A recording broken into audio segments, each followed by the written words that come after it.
Parce que vous êtes donc directeur du pôle métropolitain de l'Artois. Le pôle métropolitain de l'Artois, il s'est créé en 2016 et lui, il rassemble 3 communautés d'agglomération. Lens-Liévin, Hénin-Carvin, Béthune, Bruay, Artois, Lys-Romane, avec le département du Pas-de-Calais. Donc c'est 150 communes, 650 000 habitants, 1000 km². J'ai un peu envie de vous poser les mêmes questions, bien sûr, c'est-à-dire, est-ce qu'on peut tirer inspiration de cas beaucoup plus modestes en termes de dimensionnement de territoire, de nombre d'habitants, de situation géographique, de type de ressources, etc. etc. Est-ce qu'il y a au contraire des choses qui sont incompatibles et quels freins identifiez-vous, vous, de votre côté? Et puis, pareil, quelle place vous faites à la question et à la démarche paysagère dans votre approche de la transition à cette échelle de grand territoire? D'accord.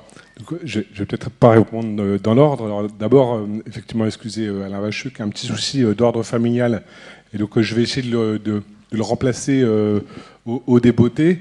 Il aurait certainement commencé par vous souhaiter la bienvenue à tous, hein, puisqu'on est ici à Lens, au Louvre-Lens, dans le bassin minier et sur le territoire du pôle métropolitain de l'Artois, en effet, donc, comme vous l'avez dit, qui réunit ces 3 agglomérations depuis 2 ans et demi désormais, et qui est d'ailleurs, et je ne reviendrai pas dessus, mais qui est un des enfants de l'arrivée du Louvre-Lens, hein, d'une certaine manière, parce que c'est toute cette démarche territoriale qui a été accélérée par l'arrivée du Louvre-Lens, qui, quelques années plus tard, de sujet en sujet, donne une évolution de l'organisation aussi territoriale du territoire et la création du pôle métropolitain.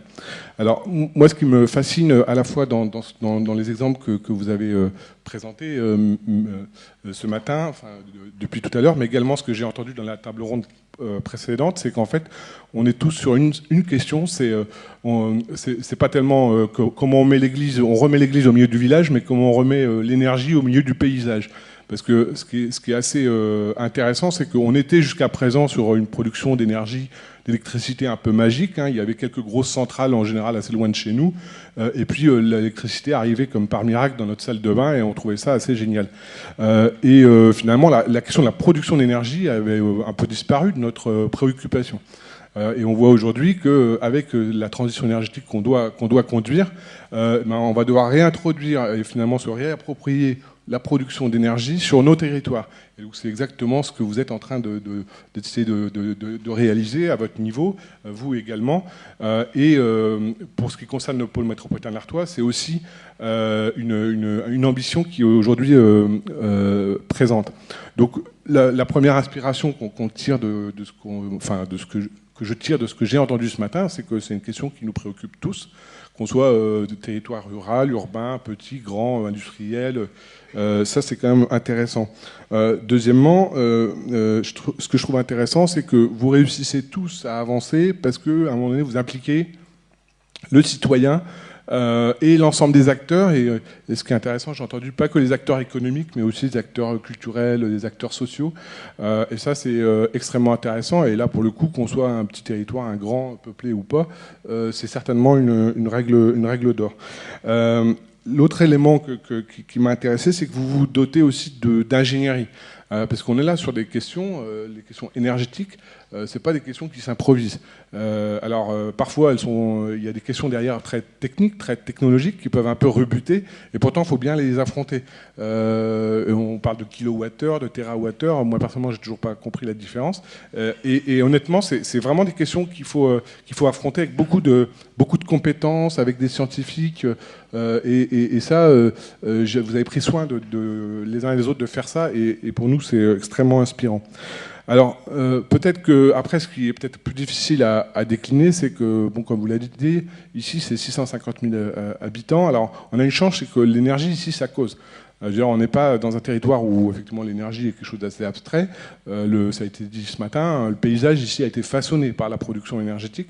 Donc, quelque part, remettre cette question au cœur du projet de territoire, il y a quelque chose d'assez naturel. Je ne dis pas que c'est facile, mais il y a quelque chose d'assez naturel, et c'est dans la continuité. Simplement, jusqu'à présent, le sentiment qu'on peut avoir sur ces questions, c'est qu'on a collectionné des démonstrateurs, on a collectionné des expérimentations, on a tout un tas de petits territoires un peu partout en France et en Europe qui ont énormément avancé, mais qui bénéficient souvent de la chance d'être dans des disons des populations assez réduites, donc avec quelques militants un peu engagés, on arrive à avancer. Il me semble que le grand enjeu maintenant, c'est comment on passe à la grande échelle. Comment, pour que la transition énergétique ne soit pas simplement l'épaisseur du trait, comment on passe à des grands territoires qui s'y mettent et finalement, la contribution en toute humilité qu'on veut apporter à cette question, c'est comment on fait d'un grand territoire comme par exemple le pôle métropolitain de l'Artois, 650 000 habitants, avec 20% de taux de chômage, avec des difficultés socio-économiques qu'on connaît, comment on fait de la question de la transition énergétique pas un dossier parmi les autres, mais le dossier principal, le cœur du développement de ce territoire. Et c'est le choix que font aujourd'hui les élus de ce territoire. Mais c'est émergent, c'est le début. Donc on est très humble là-dessus. On a besoin de beaucoup d'aide et beaucoup d'inspiration, notamment dans vos projets. Des grands acteurs comme la région, je vois l'ADEME évidemment ici représenté. Et on va avoir besoin vraiment véritablement de soutien, mais c'est vraiment l'objectif. Et comment on va essayer d'arriver à ça? C'est justement passer à la massification et au système. C'est-à-dire que sur la question alimentaire, c'est des systèmes alimentaires territoriaux qu'on souhaite développer et mettre en place, pas simplement une collection d'initiatives individuelles. Sur la question économique, c'est des filières de production d'éco-matériaux, c'est des filières de production énergétique, et pas simplement des points comme ça isolés d'expérimentation de production énergétique. Dans le champ social, c'est l'implication des citoyens pour qu'en fait tout ça fasse société. Donc comment on a des sociétés auxquelles les citoyens peuvent être actionnaires, par exemple, pour toucher une rétribution des recettes produites par l'énergie, ou toucher le fait que la facture énergétique est réduite, donc que le citoyen puisse en avoir une rétribution. Et donc dans votre exemple tout à l'heure, ça m'a beaucoup intéressé. Et puis toujours dans cette logique de faire système, on a faire système territorial. Emmanuel Latouche évoquait la question de l'urbain et du rural. On sait qu'on ne s'en sortira pas dans la transition énergétique sans retisser ce lien, puisqu'il y a ou cette dépendance ou cette solidarité, puisque les lieux de consommation et de production, ils vont être à la fois dans le rural, à la fois dans l'urbain, ce qu'on avait un peu oublié.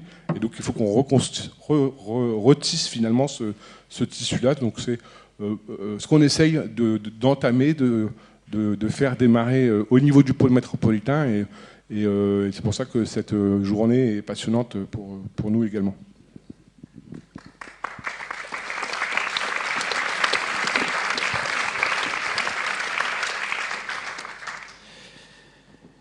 On prend encore un peu de recul.